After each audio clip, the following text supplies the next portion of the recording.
ଯେତେବେଳେ ଯଜ୍ଞ ଗୋଟେ ହଉଥାଏ ଏବଂ ଦେବକୀ ଙ୍କର ଆଗମନ को କରିକି ଯେତେବେଳେ ଶ୍ରୀକୃଷ୍ଣ ଯଜ୍ଞ ଗୋଟେ ଅନୁଭବ କରିଛନ୍ତି ଅନୁଷ୍ଠିତ କରିଛନ୍ତି ସେତେବେଳେ ଶ୍ରୀକୃଷ୍ଣ ଯଜ୍ଞରେ ବସିଛନ୍ତି। ଆଉ ଗୋଟେ ଲୋକ କଥା ହଉଛି ଯେତେବେଳେ ଦେବକୀଙ୍କର ଆଗମନକୁ ତାକୁ ଗୋଟେ ଉତ୍ସବରେ ପରିଣତ କରିବା ପାଇଁ ଶ୍ରୀକୃଷ୍ଣ ଗୋଟେ ଯଜ୍ଞ ଆରମ୍ଭ କରିଛନ୍ତି ଏବଂ ସେଇ ଯଜ୍ଞରେ ସେତେବେଳେ ଦେଖାଯାଇଥିଲା ଯେ ଦେବକୀଙ୍କର ଟିକେ ଅହଙ୍କାର ହେଇଯାଇଥିଲା ଯେ ଏଇଥିପାଇଁ ଅହଙ୍କାର ହେଇଥିଲା ଯେ ଶ୍ରୀକୃଷ୍ଣ ହଉଛନ୍ତି ମୋ ପୁତ୍ର ମୁଁ ଶ୍ରୀକୃଷ୍ଣଙ୍କୁ ଜନ୍ମ ଯେହେତୁ ଦେଇଛି ଶ୍ରୀକୃଷ୍ଣ ହଉଛି ମୋ ପୁତ୍ର ସେଥିପାଇଁ ସେ ସମସ୍ତଙ୍କୁ କହିଥିଲେ ଯେ ଗୋପପୁରରେ କାହାକୁ ନିମନ୍ତ୍ରଣ କରାଯିବ ନାହିଁ କିମ୍ବା ଗୋପପୁରରେ କୋଉ ଯଶୋଦା ହୁଅନ୍ତୁ ନନ୍ଦରାଜା ହୁଅନ୍ତୁ କାହାକୁ ତାକୁ ଡକାଯିବ ନାହିଁ ଆଉ ସେତେବେଳେ ମଧ୍ୟ ଡକାଗଲା ନାହିଁ କିନ୍ତୁ ହଠାତ୍ କଣ ହେଇଛି ନା ନାରଦ ଯାଇକି ପହଞ୍ଚିଲେ ଗୋପପୁରରେ ଏବଂ ସେ ନନ୍ଦରାଜା ଆଉ ଯଶୋଦାଙ୍କୁ ଦେଖାଗଲେ ଆଉ ତାଙ୍କୁ କହିଲେ ଏତେ ଭଲ ଭାବରେ ଯଜ୍ଞ ଆୟୋଜନ କରୁଛନ୍ତି ଆପଣଙ୍କୁ ଇନଭିଟେସନ ଅଛି ତ ଆପଣଙ୍କୁ ନିମନ୍ତ୍ରଣ ଅଛି ତ ସେଇଠୁ ଯଶୋଦା କହିଲେ ନା ଆମକୁ ନିମନ୍ତ୍ରଣ ନାହିଁ କିନ୍ତୁ ତାପରେ କହିଲେ ଆମ କହ୍ନେଇ ଯଦି ଗୋଟେ ଏତେ ବଡ ଯଜ୍ଞର ଆୟୋଜନ କରୁଛନ୍ତି ତାହେଲେ ଆମେ ଯିବୁନି କେମିତି ଆମେ ଯିବୁ ତାପରେ ଶେଷରେ ସେ କଣ କରୁଥିଲେ ନା ଗୋପ ଗୌରୁଣୀ ସମସ୍ତଙ୍କୁ ଖବର ଦେଇଥିଲେ ଯେ ଆମ କହ୍ନେଇ ଯଜ୍ଞ କରୁଛନ୍ତି ଚାଲନ୍ତୁ ଆମେ ସେଠି ଯିବା ସମସ୍ତେ ତେଣୁ ଯିଏ ଯାହାର ଲହୁଣୀ ଯାହାର ମାନେ କ୍ଷୀର ସବୁ ଶ୍ରୀକୃଷ୍ଣ ଭଲ ପାଆନ୍ତି ଗୋପପୁରରେ ସମସ୍ତେ ନେଇକି ଯାଇଥିଲେ ଏବଂ ତାପରେ ପହଞ୍ଚିଲା ପରେ ଦେବକୀ ଆଉ ଯଶୋଦାଙ୍କ ଭିତରେ ଟିକେ ହେଇଥିଲା ବଚସା ଯଶୋଦା କହିଥିଲେ କହ୍ନେଇ ମୋ ପୁଅ ଇଏ କହିଥିଲେ ଯେ ବାସୁଦେବ ହଉଛି ମୋ ପୁଅ ଶ୍ରୀକୃଷ୍ଣ ହଉଛି ମୋ ପୁଅ ସେଇଠୁ ଦେବକୀ କହିଥିଲେ ଯେ ଯାହାକୁ ନାଁ ଧରିଲେ ଡାକିଲେ ମା ଡାକିଲେ ଯିଏ ଶୁଣିବ ସିଏ ହଉଛନ୍ତି ତାଙ୍କ ପୁଅ ତେଣୁ କିଏ ଆଗେ ଡାକିବ ସେଠୁ ଦେବକୀ କହିଥିଲେ ମୁଁ ଆଗେ ଡାକିବି ଯଦି କହ୍ନେଇ ଶୁଣିଲା ତାହେଲେ ତମେ ଜାଣିବ ଯେ କହ୍ନେଇ ହଉଛି ମୋ ପୁଅ ତାପରେ ସିଏ ତାକୁ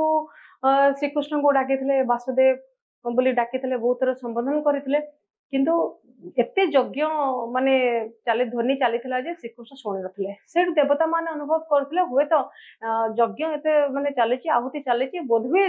କାହ୍ନାଙ୍କ ପାଖରେ କଥାଟା ପହଞ୍ଚି ପାରୁନାହିଁ ତାପରେ ସେ କହିଥିଲେ ଠିକ ଅଛି ଯଦି ଦେବଙ୍କ ଡାକରାକୁ ଯଦି ଶୁଣୁନାହାନ୍ତି ଶ୍ରୀକୃଷ୍ଣ ତାହେଲେ ଏଥିରେ ଯଶୋଦା ମଧ୍ୟ ଡାକନ୍ତୁ ତେଣୁ ଯଶୋଦା ମାତ୍ର ଗୋଟେ ଥର କହ୍ନେଇ ଡାକିଥିଲେ ଯେମିତି କହ୍ନେଇ ଡାକିଥିଲେ ସେଇଠୁ ଶ୍ରୀକୃଷ୍ଣ ଆସିଥିଲେ ଆଉ ତାଙ୍କ ମାଙ୍କର ପାଦ ସ୍ପର୍ଶ କରିଥିଲେ ଆଉ ମାଙ୍କ ପାଦ ସ୍ପର୍ଶ କରିଥିଲା ବେଳେ ଯଶୋଦା ତାଙ୍କ ଆଖି ଛଳ ଛଳ ହେଇଯାଇଥିଲା ଆଉ ସିଏ କହିଥିଲେ ମୁଁ ସିନା ତତେ ଜନ୍ମ ଦେଇନି କିନ୍ତୁ ମତେ କଣ ମା ବୋଲି ପରିଚୟ ଦେବା ପାଇଁ ଏତେ ବାଟରୁ ଆସିବାକୁ ପଡିବ ସେଇଠୁ ଶ୍ରୀକୃଷ୍ଣ କହିଥିଲେ ଯେ ତମେ ହଉଛ ମୋର ସବୁ ଜନ୍ମରେ ମା ତେଣୁ ତମେ କଳିଯୁଗରେ ବି ମାଉସୀ ଭାବରେ ତମେ ମୁଁ ତମର ମୁହଁ ଦର୍ଶନ କରିକି ତାପରେ ଯାଇକି ଯିବି ମାନେ ଏଇଠି ଗୋଟେ କଥା ମିଳନି ଆମେ କହିପାରିବା ଯେ ଶ୍ରୀକୃଷ୍ଣଙ୍କର ଲୀଳା ବା ଜଗନ୍ନାଥଙ୍କର ଲୀଳା ଯିଏକି ସାରା ଜଗତରେ ସମସ୍ତଙ୍କୁ ନଚଉଛନ୍ତି ତାଙ୍କ ଇଶାରାରେ ସବୁ କିଛି ଘଟୁଛି କିନ୍ତୁ ଗୋଟେ କଥା ହଉଛି ପ୍ରତ୍ୟେକ ଜନ୍ମରେ ଦେଖିବ ସେ ମାତୃ ସ୍ନେହକୁ ମାତୃ ଜନ୍ମକୁ ସେ ବହୁତ ଗୁରୁତ୍ୱ ଦେଇଛନ୍ତି ଏବଂ ଯିଏକି ତାଙ୍କ ଇଶାରାରେ ସମସ୍ତଙ୍କୁ ନଚେଇଛନ୍ତି କିନ୍ତୁ ସେ ସବୁବେଳେ ମାଙ୍କର ପାଦ ସ୍ପର୍ଶ ସେ କରିଛନ୍ତି ତେଣୁ ଏ କ୍ଷେତ୍ରରେ ଯୋଉ ଗୋଟେ ଆମ ସମସ୍ତଙ୍କ ଭିତରେ ଭ୍ରମ ଥିଲା ଯେ ଗୁଣ୍ଡିଚା ରାଣୀ ହଉଛନ୍ତି ଜଗନ୍ନାଥଙ୍କର ମାଉସୀ ହେଇଥିବେ କିନ୍ତୁ ଆକ୍ଚୁଆଲି ଗୁଣ୍ଡିଚା ରାଣୀ ଜଗନ୍ନାଥଙ୍କର ମା ଏ ଜନ୍ମରେ ଯଦିଓ ଜନ୍ମ କଲା ମାନୁ ସେ ମା ଆଉ ଗୋଟେ କଥା ଆମେ ଏଠି ଦେଖିପାରିବା ଗୋଟେ ସିମିଲାରିଟି ଅଛି ଦିଟା ଲୋକ କଥାରେ ଯେପରିକି ଆପଣ ଦେଖୁଛନ୍ତି ପ୍ରଥମ ଷ୍ଟୋରୀରେ କୈକେୟୀଙ୍କ ବିଷୟରେ କୈକେୟୀ ବି ରାମଚନ୍ଦ୍ରଙ୍କୁ ଜନ୍ମ ଦେଇ ନଥିଲେ କିନ୍ତୁ ରାମଚନ୍ଦ୍ର ପ୍ରଥମେ କୌଶଲ୍ୟାଙ୍କ ପାଖକୁ ନ ଯାଇକି କୈକେୟୀଙ୍କ ପାଖକୁ ଯାଇଥିଲେ ସେକେଣ୍ଡ ଷ୍ଟୋରୀରେ ପୁଣି ଦେବକୀ ତାଙ୍କୁ ଜନ୍ମ ଦେଇଥିଲେ କିନ୍ତୁ ସେ ଯଶୋଦା ପାଖକୁ ଆଗ ଯାଇଥିଲେ ତ ଏଇଠି ଗୋଟେ ସିମିଲାରିଟି ଏହା ଅଛି କି ଯୋଉ ମାର ଯୋଉ ମମତା ଥାଏ ମାର ଯୋଉ ପ୍ରେମ ଥାଏ ତା ଛୁଆ ପାଇଁ ଇଟ୍ ଇଜ ନଟ୍ ଲିମିଟେଡ ସେଟା ଲିମିଟେଡ ନଥାଏ କି ତମେ ତାକୁ ଜନ୍ମ କରିଛ କି ନାହିଁ ତ ଏ ଦିଟାକ ଷ୍ଟୋରୀରେ ସେଇଟା ପ୍ରୁଫ୍ ହଉଛି ଏବେ ମୋର ନେକ୍ସଟ କ୍ୱେଶ୍ଚନ ଆପଣଙ୍କୁ ଏହା ରହିବ କି ଯୋଉ ଅର୍ଦ୍ଧଶ୍ରେଣୀ ଦେବୀଙ୍କ କଥା ଆପଣ କହିଲେ ତାଙ୍କ ନାଁ କଣ ପ୍ରଥମେ ମିଳନି ମୁଁ କହିବି ଯେମିତି କି ଶ୍ରୀକୃଷ୍ଣଙ୍କର ବା ଜଗନ୍ନାଥଙ୍କର ପ୍ରତ୍ୟେକ ଜନ୍ମରେ ସେ ମାଙ୍କୁ ବହୁତ ଗୁରୁତ୍ୱ ଦେଇଛନ୍ତି ଯେମିତି କି କୈକେୟୀ ତାଙ୍କର ଜନ୍ମ କଲା ମା ନ ହେଇକି ବି ସେ ମା ଭାବରେ ତାଙ୍କୁ ଗ୍ରହଣ କରିଥାନ୍ତି ଏବଂ ଯଶୋଦା ମଧ୍ୟ ଯେତେବେଳେ ସିଏ ତାଙ୍କୁ ଜନ୍ମ ନ ଦେଇକି ମଧ୍ୟ ସେ ତାଙ୍କର ପୁଅ ଭାବରେ ନାମିତ ହେଇଛନ୍ତି ତେଣୁ ଗୋପପୁର ସାରା ଜଗତ ଜାଣିଥିଲେ ମାନେ ଯଶୋଦା ହଉଛନ୍ତି ତାଙ୍କର ମା ଏଠି ଯୋଉ ଅର୍ଦ୍ଧଶ୍ରେଣୀ ଦେବୀଙ୍କର ଗୋଟେ ଷ୍ଟୋରି ଅଛି ଯେତେବେଳେ ପୁରୀରେ ଗୋଟେ ମହାପ୍ରଳୟ ଆସିଥିଲା ସେତେବେଳେ ଯେ ଶ୍ରୀମନ୍ଦିରକୁ ରକ୍ଷା କରିବା ପାଇଁ अर्धशिणी देवी जे कि समुद्रर अधा जल को से पी देते जो ना है अर्धशिणी देवी आठी गला बेले रास्तार पड़ी था मंदिर जो मंदिर कि से सब बल श्रीमंदिर को सुरक्षा दवापाई से रही था महाप्रभु को सुरक्षा दवापाई रही था तेणु ये आम गोटे कथा कहीपर श्रीकृष्ण प्रमाण कर जगन्नाथ प्रमाण कर जी जन्म होता माँ केवल माँ नुह माँ परिभाषा हूँ अलग जे माँ के तुलना कर आम सोसाइटी देख आम माँ आम कहीपर जी जन्म कर माँ आम अनेक समय जदि साबत माँ कही था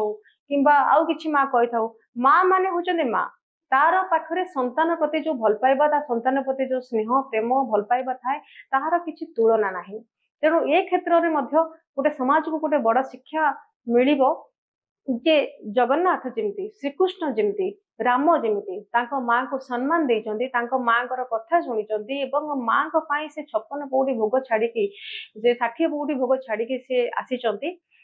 ठीक सेमती समस्ते निहाती भाव में साधारण लोक से माँ को भक्ति करेंगे माँ को प्रति भल पाइबा माँ प्रति कृतज्ञता रहा निहाती भाव में आम समाज में आशा करवा जो कि आषाढ़ मास द्वितीय तिथि जितेबाला जगन्नाथ जितेबाला रथ यात्रा पालित होची जानिच सबु वर्गर लोक सबु माने स्तर समस्ते उत्कंठार सहित रही था जमी राक्षस कहतु दानव मानव कि गंधर्व सबु जाति देखिए ये रथ यात्रा को देखापी गोटे इच्छा रही है जे रथ यात्रा कौन होची एवं पूर्वपरी ठीक सेमती रथ जो प्रभु जितेबाला श्रीगुंडीचा आड़ को जाती माँ सानिध्य लाभ कर पोड़ पिठा खाई था सी जाती गुंडीचा पाखक एवं गुंडीचार 9 दिन रही पुणी से फेरी था तेबे से जगन्नाथ प्रभु को महिमा एतिके सीमित नुह आम आगामी एपिसोड रे आउरी बहुत किछि जानिबा। आम चैनल को सब्सक्राइब करंतु लाइक करंतु एवं शेयर करंतु। नमस्कार।